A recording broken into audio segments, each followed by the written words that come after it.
أبدأ بسم الله مستعينا راض به مدبرا معينا والحمد لله كما هدانا إلى سبيل الحق واجتبانا أحمده سبحانه وأشكره ومن مساوي عملي أستغفره وأستعينه على نيل الرضا وأستمد لطفه فيما قضى.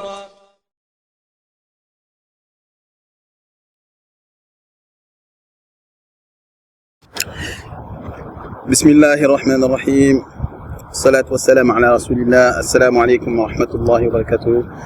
Mes chers frères et sœurs, bienvenue dans cette nouvelle vidéo Follow Me for Hijra. Nous sommes encore une fois dans le désert. En ce moment, c'est, machallah, en fait, il y a un changement de temps là, au niveau du climat. Donc on voit pas mal de gens qui font des barbecues à l'extérieur. Ils sont un peu partout, hein, que ce soit Ajman, désert de Ajman, El Kouwen, Ras El Khaïma. Et donc nous aussi, alhamdoulilah, on profite de ça. On vous fait profiter également de ça. Donc aujourd'hui, je suis en présence de Abou Youssouf et de Abou Adam. Mashallah, encore deux acolytes. Après avoir rencontré, mashallah, Abou Abdelrahman et les frères de Lyon. Donc on a deux frères qui sont tous les deux originaires de Paris. Salam alaikum les frères, j'espère que vous allez bien. Alaikum salam, alhamdulillah. Donc vous venez tous les deux de Paris, c'est ça? C'est ça. On vient du même endroit. Du même endroit, du même quartier. Du même quartier. Du même quartier, subhanallah. Subhanallah, ajib. Donc vous connaissez depuis un certain moment? Bah, le frère, je l'ai connu par le biais d'un autre frère. D'accord. Mais machallah. Justement, c'est Ajib parce qu'on se connaît depuis moins de 4 mois. Exactement. Ah, subhanallah, ajib. Et alhamdulillah, donc dans cette interview, on va un peu parler de ces 15 ou 10 jours que vous avez fait aux Émirats. J'ai l'impression que ça fait 10 ans. Mais ouais. Voilà, mais moi j'ai l'impression que ça fait 8 ans que je suis là déjà. 8 ans parce que c'est ennuyeux ou parce qu'il y a de la baraka, machallah? Baraka dans le temps, il y a de la baraka, machallah. On fait des choses dans une journée qu'on a compris pas en une semaine. Subhanallah. Et ça, je pense que c'est la leçon de cette vidéo, c'est le fait que comme je l'avais dit dans la vidéo précédente, vous pouvez rester en France et vous tourner la tête, le cerveau pendant 10 ans à dire je vais faire ça aux Émirats quand je ferai la hijra. En réalité, quand on vient pas sur place, on se rend pas compte. On se rendra jamais compte. Et la preuve étant que, mashallah, Allah Mubarak, Abou Adam et Abou Youssouf, ces 10 jours ont été profitables pour vous. Et vous partez, bidinlah, c'est ce soir? Vous rentrez, Inch'Allah. Ce soir et demain matin. Ce soir et demain matin, Inch'Allah. Et en tout cas, vous partez, encore une fois, Allah Mubarak, apaisé et surtout avec un vrai projet, bidinlah, que vous allez, Inch'Allah, mettre en place. Donc j'aimerais, savoir, en fait, comment, déjà tout d'abord, parce que vous êtes associé dans un commerce que vous allez mettre en place aux Émirats. On demande à Allah qu'il mette la baraka dans cette hijra et que ce soit à la cause de votre hijra. Mais comment en fait vous êtes décidé sur un type de commerce et quelles sont les étapes que vous avez traversées et quelle est la différence entre quand vous étiez en France et maintenant et aujourd'hui? Je vous laisse la parole à Abou Adam. Ouais, Inch'Allah. Bah déjà, la première fois que j'ai entendu parler de toi, c'était à travers justement Abou Youssouf. La première fois que je l'ai rencontré, il m'a parlé de toi. Par rapport aux vidéos, ouais. Et du coup, c'est ça qui m'a un peu ouvert les yeux par rapport à ce monde-là des Émirats, etc. C'est ça qui m'a ouvert les yeux. Et à partir de là, on est en train de communiquer sur WhatsApp. Et du coup, là, j'étais motivé et j'ai appelé le frère le lendemain. Je lui ai dit, bon, je pars. Je vais ici. Il m'a dit, subhanallah, toi, tu perds pas de temps. C'est action-réaction. Voilà. Non, machallah. T'as fait la première chose. Exactement. Donc ça, déjà, c'était une grande chose pour moi. Je suis venu ici. On est rentré en contact, etc. J'avais un plan en tête. J'avais mon projet en tête. C'était pour venir faire quelque chose ici. J'avais déjà fait mon logo pour mon entreprise, etc. J'ai fait tous les détails. Je suis venu ici, le premier jour, c'est tombé à l'eau. Ça veut dire que en fait t'as fait des estimations basées sur pas sur la réalité parce que t'as jamais été sur le terrain. C'est pas réaliste du tout. On se fait des plans, on se fait des projets dans la tête pendant des mois, voire des années en France. On vient ici et ces projets-là ils sont démantelés en un jour. Ouais, parce que soit c'est déconnecté par rapport à la réalité du terrain, soit en fait il n'y a pas de demande sur le marché ou des choses comme ça.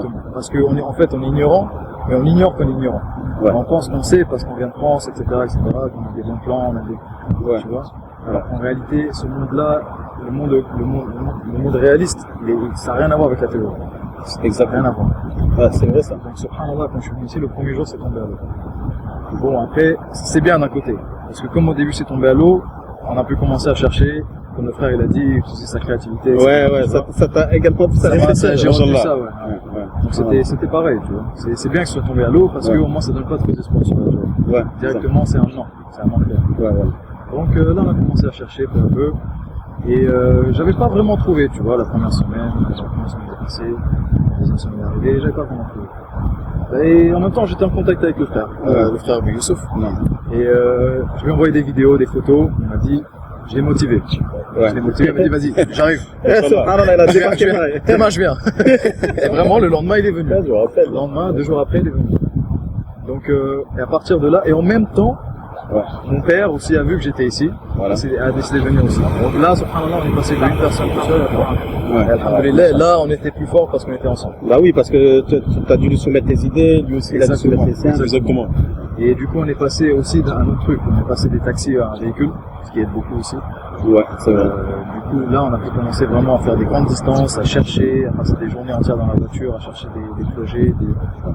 Et là, ça a commencé peu à peu. Le plus on fait de causes, le plus on trouve des solutions, le plus Allah nous facilite. Et là, on a commencé peu à peu à ouvrir des portes et voir que il y a des choses à faire là, des choses à faire là, des choses à faire là. Et les choses ont peu à peu commencé à se mettre en place, à s'assembler. Alhamdulillah. Et une des grandes choses qui s'est faite ici, c'est qu'on a décidé avec le frère Abou Youssouf et un autre frère en France de s'associer. Parce qu'à la base, chacun était venu avec une idée qui avait rien à voir avec l'autre. Ouais, ça. Et ça, c'est souvent ça. On constate en fait qu'il y a chacun a des projets. On a chacun des projets, je veux dire séparés, ou chacun son business dans son coin, mais on se rend compte qu'en fait, quand on a plusieurs, on est plus fort. Exactement. Donc c'était pas prévu que vous travaillez ensemble. C'était pas du tout prévu. Ça. C'était pas prévu, non.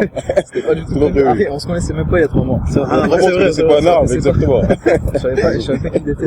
C'est mon ami qui m'a dit, vas-y, on va voir un ami. Et là, je l'ai rencontré. Là, on est associés, quoi. Donc, machallah, Abou Youssouf, c'est ça. Donc, vraiment, là, tu repars avec une nouvelle vision. Donc, est-ce que tu peux nous partager cette vision maintenant que tu as depuis que tu es arrivé ici, enfin avant la France, après quand tu es arrivé et maintenant ton objectif, les objectifs que tu souhaites atteindre, bidnillah. Assalamu alaikum wa rahmatullahi wa barakatuh. Déjà, je vais expliquer dans le sens où comment j'ai atterri aux Émirats. Avec Abou Adam, un jour on a discuté par rapport aux Émirats, je vais parler d'arrangement, je vais parler etc. Et subhanallah, le frère de la semaine même il m'a dit ouais, donne mon numéro au frère Ibrahim et je vais venir Inch'Allah. Donc le frère il est arrivé aux Émirats avec un projet aussi et moi de mon côté un projet. Ouais. Du coup, une semaine est passée, j'étais en contact avec le frère et je lui ai dit Akhi j'arrive. Et il m'a dit comment ça t'arrive? J'arrive Akhi, j'arrive. Qu'est-ce que t'as pris aussi Bah, machallah, les vidéos et tout, ça m'avait motivé. Ouais. Mais J'ai envoyé plein de vidéos, de photos. c'est ça. Pendant que t'étais là. Voilà, c'est ça. Ouais. Mais aussi de mon côté avec ma famille, il y a ma famille aussi qui m'a motivé, qui m'a dit vas-y, boosté un peu. qui m'a boosté, va voir. Alhamdulillah. On sait jamais ce qu'il y a, etc. Du coup, j'ai pris mon courage à deux mains et je suis arrivé. Et je suis arrivé le lendemain, subhanallah. Et le lendemain, j'ai commencé à faire la démarche par rapport à mon projet personnel. Ouais. Et subhanallah, quand je suis arrivé aux Émirats, tout ce que j'ai préparé en France est tombé à l'eau. En un jour. C'est-à-dire, j'ai pris le temps de me poser les bonnes questions, d'écrire avant d'arriver aux Émirats, comment je vais faire et tout, etc. Ouais, etc. je me rappelle, tu me parlais toujours de ce truc-là. Exactement. Mais moi, je pensais c'était en fait, la vision que j'avais, c'était pas comme aujourd'hui. Donc quand je suis arrivé ici, en faisant les causes par rapport à mon projet personnel, tout est tombé à l'eau. Non. Donc après, alhamdoulilah, avec le frère Abou Adam et son papa, comme on dit, c'est l'union fait la force. Pendant ces 10 jours, on a sillonné le terrain, sillonné de gauche à droite et alhamdoulilah, on est tombé sur un projet aujourd'hui qui est fondé sur du concret et ce n'est pas que de la théorie. Et comme le frère Abou Adam l'a dit, voilà, on repart avec une autre vision. Machallah. On repart avec une autre vision. En fait, ça me fait penser à quelque chose. Voilà, il y a l'Aden. On va profiter de l'Aden, on va reprendre, Inch'Allah. Inch'Allah. Alhamdulillah, donc on revient après Salat al-Maghreb. Barakallahu fik, Abou Adam et Abou Youssef. Donc Abou Youssef, tu as introduit un peu ton arrivée depuis que tu es arrivé ici. Tu parlais du fait que tu étais venu avec un projet précis, un peu comme tous les frères. Et ce que je disais dans le message, c'est ce que je voulais dire avant que retentisse l'Aden, c'est que on constate toujours la même chose, c'est que les frères, ils viennent avec des projets déjà faits. Fini, préétabli, presque stampé quoi. Ils ont le budget, ils ont... Voilà. Et en fait, c'est très contradictoire à la démarche de l'entreprise. Quand tu crées une entreprise, tu vois déjà tu dois faire, quand ils parlent de faire une étude de marché, la zone de chalandise, toutes ces choses-là font que déjà on parle du terrain. Et en fait, ce que omet les frères en général, et tout le monde tombe dans ce piège, c'est que eux en fait ils se calquent à ce qu'ils ont fait en France, à leur expérience en France qui a marché, qui a fonctionné. Exactement. Voilà. Mais la différence, c'est que c'est pas forcément quelque chose qui a marché en France qui va marcher ici. Exact. Et donc, vous en êtes la preuve vivante. Les frères d'avant en sont la preuve vivante. En fait, à chaque fois que vous venez ici, déjà l'idée, elle change. Vous changez d'orientation. C'est ça, c'est vrai. Ouais. Et en plus, il faut le dire, la plupart des frères qui sont en France, qui veulent faire la hijra, ils n'ont jamais été des patrons, des employeurs. Ouais. Après, il y a peut-être des exceptions. Mais je Ouais. pense que la plupart, ils ont été employés. Ouais, et du c'est coup, vrai. pour passer comme ça, d'employé à patron, et non seulement en France, parce que la France, on va dire, ils connaissent un petit peu le milieu de l'entrepreneuriat. Voilà. Ils étaient employés, ils veulent passer patron dans un pays qu'ils ne connaissent pas, avec une langue qu'ils ne connaissent pas. Exactement. Donc, comment on peut faire un plan et prévoir des choses comme ça des années à l'avance, Ouais. alors qu'on connaît absolument rien du marché, comment ça marche, même pas comment serrer la main d'une personne qui est en face de soi. T'imagines, ouais. Des fois on rien serre que la les codes, main les codes, ouais. et il y a des choses Ouais. qui vont pas. Subhanallah, Ils savent c'est- qu'on n'est pas d'ici. Ouais, c'est vrai. Hein. Yani, c'est pas possible quoi.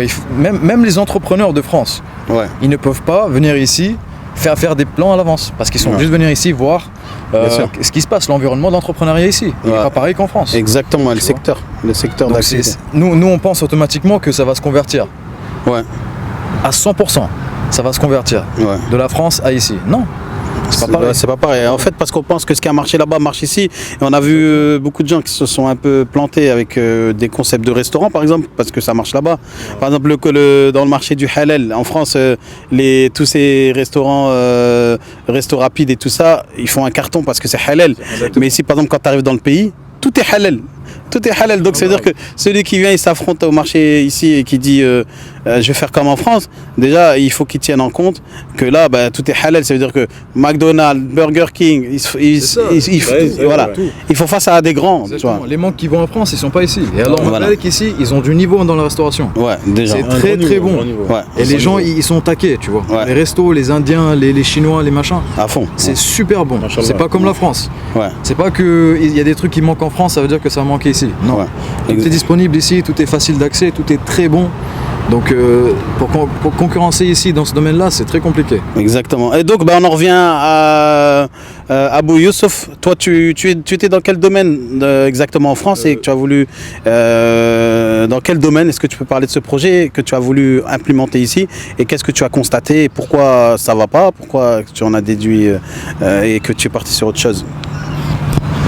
Mon projet en France, c'était en compagnie d'un frère, Machallah, qui est les transports. Logistique, ouais. C'est ça, transport logistique. Et alhamdoulilah, en France, on va dire qu'Allah nous a facilité, ça avance petit à petit. Et on s'est dit, bon, si ça marche en France, logiquement, on va venir aux Émirats, ça va marcher. Ouais. Et subhanallah, quand je suis venu ici, c'est-à-dire quand je suis venu retrouver le frère Abou Adam, dès le lendemain, on est parti directement. J'ai commencé à faire les démarches par rapport au projet, etc. Et subhanallah, j'ai vu direct que dans ce pays, ça n'a pas marché. Ça peut être très compliqué. C'est ouais. compliqué. Et pourtant, avec le frère qui est en France, on pensait qu'ici, ça allait cartonner. Ouais. Mais subhanallah, c'est agile. Mais en fait, c'est quoi qui t'a fait penser ou croire au projet en fait, par rapport au fait que tu connaissais pas le terrain, mais qu'est-ce qui t'a fait croire ou comprendre, en fait, quand Deloré entend les Émirats, on sait que c'est luxueux, on sait que c'est voilà. Donc on se dit, c'est sûr que ça va marcher, Ouais, parce que c'est le pays plus développé. que par exemple que d'autres pays d'Afrique. Nous on se dit ça va marcher. Parce qu'on a fait des recherches sur internet, on a vu DHL, FedEx, on s'est dit mais il y a des grandes entreprises. Mais quand je suis venu sur le terrain, c'était un autre délire, c'était autre chose. C'est-à-dire avec le frère Abou Adam, on a sillonné, on est parti regarder deux trois grands groupes. Et on a vu que c'était un peu fermé. Un peu fermé. Et ce qu'il faut savoir, aux Émirats, il y a une concurrence incroyable au niveau du salariat. Parce qu'il y a les Pakistanais, il y a tout ça. C'est-à-dire si nous on arrive avec un business plan ou avec un devis qui nous convient à nous, mais les grands groupes ils vont se dire pourquoi leur payer tant or qu'on peut prendre des Pakistanais et leur payer tant. Donc là tout de suite c'est tombé à l'eau. Tout de suite, le business plan il est tombé à l'eau. Et les jours après, on a sillonné, comme tu l'as dit, pendant une semaine tu ne nous as pas vus. En tout cas vous n'avez pas dormi. Voilà, on n'a pas dormi. Et franchement, à l'aide du frère Abou Adam, qui a la langue anglaise et la langue arabe. C'est un point fort. Hein, et surtout, ça a été un point franchement bénéfique. Parce que partout où tu allais, en fait, ça y est, c'était. Franchement, c'est essentiel. Exactement, c'est essentiel. C'est essentiel. S'il n'y a pas l'anglais, franchement, même avec l'arabe, j'ai envie de dire que l'anglais c'est quand même essentiel. Parce qu'il y a des gens ici, parce que la majorité de la population ici, ce sont des gens qui ne viennent pas d'ici. Donc ils ne savent pas forcément parler arabe. L'anglais c'est essentiel. C'est essentiel, que ce soit pour la négoce, que ce soit pour l'administration, que ce soit même pour l'habitation, c'est essentiel. Sinon on va se faire berner, sinon ils vont profiter de nous et on ne pourra pas avancer. Donc vraiment c'est un point important qu'on a remarqué en étant ici d'ailleurs.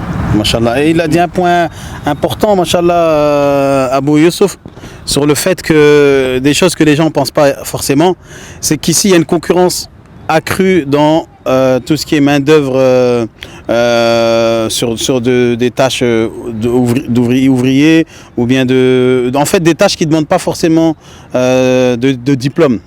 C'est-à-dire, moi il y a beaucoup de frères qui me contactent également, qui disent est-ce que moi je suis dans la delivery en France, voilà, livraison, tout ça, est-ce que si je gagne tant ici, si je vais là-bas, combien je peux gagner? Et en fait je leur dis, si tu viens ici, il faut que tu abandonnes ce métier.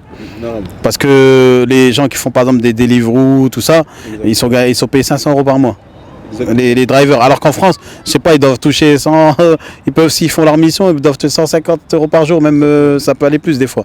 Donc il faut vraiment toujours aussi voir cet aspect-là, c'est-à-dire la main d'œuvre. En fait, si on vient ici s'installer ici, nous, c'est pour devenir des cadres, des entrepreneurs. C'est nous qui menons les rênes, c'est nous qui créons nos entreprises et qui engageons des gens, une main d'œuvre qui est assez accessible. Ça c'est bien, c'est plutôt bien, tu vois. Cette main d'œuvre qui est assez accessible et qui est pas très chère. Et donc c'est aussi une facilité pour la création d'entreprises, pour l'entrepreneuriat. Parce qu'on peut vite envisager d'embaucher par exemple une secrétaire ou un commercial et tout ça et sans que ça nous coûte trop cher. Voilà. Donc à part ça, je ne sais pas si vous avez en tout cas des conseils à ajouter aux frères. Est-ce que tu as d'autres choses à appuyer, Abou Youssouf, sur ton expérience par rapport à... J'ai un conseil à donner aux frères. C'est surtout sur les frères qui ont un business plan ou autre, qui sont en France. Je vous conseillerais, les frères, de vous déplacer, de venir aux Émirats pour voir si votre projet colle avec le pays. Parce que comme le frère l'a cité, beaucoup de frères sont venus avec des projets et le lendemain c'est tombé à l'eau. Donc c'est bien d'être en France, c'est-à-dire monter des projets. Mais la meilleure des choses est de venir aux Émirats, regarder si ça va marcher ou pas. C'est le conseil que je donne aux frères et alhamdulillah. Barakallahu fik. Abou Adam, alors quel conseil tu donnerais aux frères? Que ce soit un conseil au niveau entrepreneuriat ou même sur le fait par rapport à la hijra ou par rapport au pays, des astuces. Tout ça, je sais pas, est-ce que tu as des choses que tu as répétées pendant cette période? Déjà par rapport à la hijra, pour les frères qui veulent faire la hijra, je sais qu'il y en a beaucoup qui ont l'intention de le faire, mais il y en a très peu qui ont pris des actions concrètes. Il y en a très peu qui ont fait des plans même. Et tu leur demandes, est-ce que tu vas faire la hijra? Oui, je vais faire la hijra. Quand? Je ne sais pas. Tu vas faire quoi? Je ne sais pas. Donc c'est faire anticiper ce genre de choses, c'est un grand pas en avant pour faire la hijra. Pareil pour chez soi, ranger ce qu'on a chez soi. Enlever un meuble du mur, c'est mental. On commence déjà à faire la hijra dans sa tête avant de l'avoir fait avec les membres. C'est une chose qui est très importante. Ensuite, par rapport à ici, comme il a dit le frère Abou Youssouf, Ce qui est important, c'est ça, c'est de venir ici parce que la différence ici, elle se fait dans les détails. Et ces détails-là, on les voit ni dans les vidéos, ni sur Google Maps, Non. ni sur Waze. On les voit quand on est sur place. C'est vrai. On les voit avec nos yeux, on les touche avec nos membres, on y marche avec nos pieds. Ouais. Ces détails-là, on peut pas les avoir en Tu ligne. peux pas les inventer non plus. Je sais qu'en ligne, il y a beaucoup d'informations, il y a beaucoup de ressources, mais ce genre de choses, on ne pourra jamais le remplacer par Internet. Ouais. C'est des choses... C'est indescriptible en fait, il faut venir en fait, il faut Ouais, venir voir, ouais, tu tout peux pas. simplement. Le vécu, ça n'a rien à voir. Exactement. Ouais, c'est tout ce que j'ai à dire à propos de ça quoi. Barakallahu fik, barakallahu fikouma les frères Abou Adam et Abou Youssouf.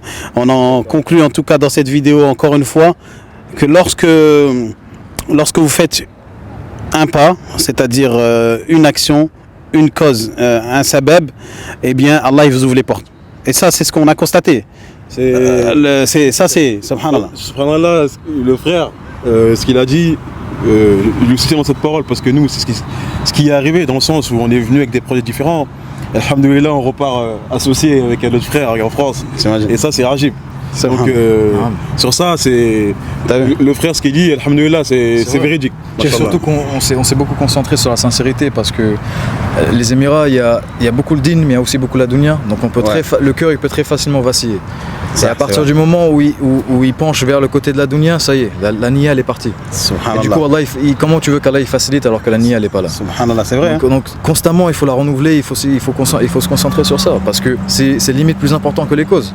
Parce que tu peux faire toutes les causes que tu veux, mais si ta niya n'est pas bonne, Allah ne te facilitera pas. Elle ne mettra pas la baraka. Donc exactement. Donc c'est une chose très importante aussi. C'est vrai, se poser la question, je fais hijra aux Émirats, d'accord, parce que c'est un beau pays et tout ça, mais c'est vrai qu'il faut pas oublier la niya sincère de la hijra avant tout. Ça veut dire que la niya, si elle est sincère, ça veut dire que si Allah il décrète que vous ne devez pas venir aux Émirats, ça veut dire que vous allez aller certainement dans un autre pays. Et vous n'allez pas annuler votre hijra parce que les Émirats c'est mort. Et ça c'est très très important à retenir parce que c'est l'adoration en fait qu'on vise. Exact. Voilà. Après, certes, on cherche tous à être dans un pays où on entend des bons échos, on cherche la sécurité.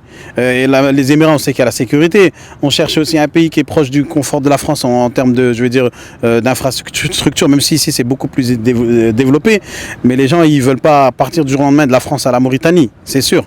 Et quand même, il y a, machallah, des gens qui sont en Mauritanie, alhamdoulilah, qui vivent très très bien là-bas, leur hijra. C'est juste une perception des choses, mais il faut garder cette niya sincère qu'Allah en tout cas nous accorde la niya sincère, même à nous, même qui sont sur place, envers ceux qui viennent, et qu'Allah accorde la sincérité à tous les frères qui sont en France ou ailleurs et qui ont la niya sincère d'émigrer, et surtout faites les causes. Voilà, c'est la dernière phrase de cette vidéo. Jazakumullah khairan al-ikhwa, barakallahu fikum, ahsanallah ilaykum. Et donc on se dit à une prochaine vidéo, Inch'Allah. Assalamu alaikum wa rahmatullahi wa barakatuh. أبدأ بسم الله مستعينا راض به مدبرا معينا والحمد لله كما هدانا إلى سبيل الحق واجتبانا أحمده سبحانه وأشكره ومن مساوي عملي أستغفره وأستعينه على نيل الرضا وأستمد لطفه فيما قضى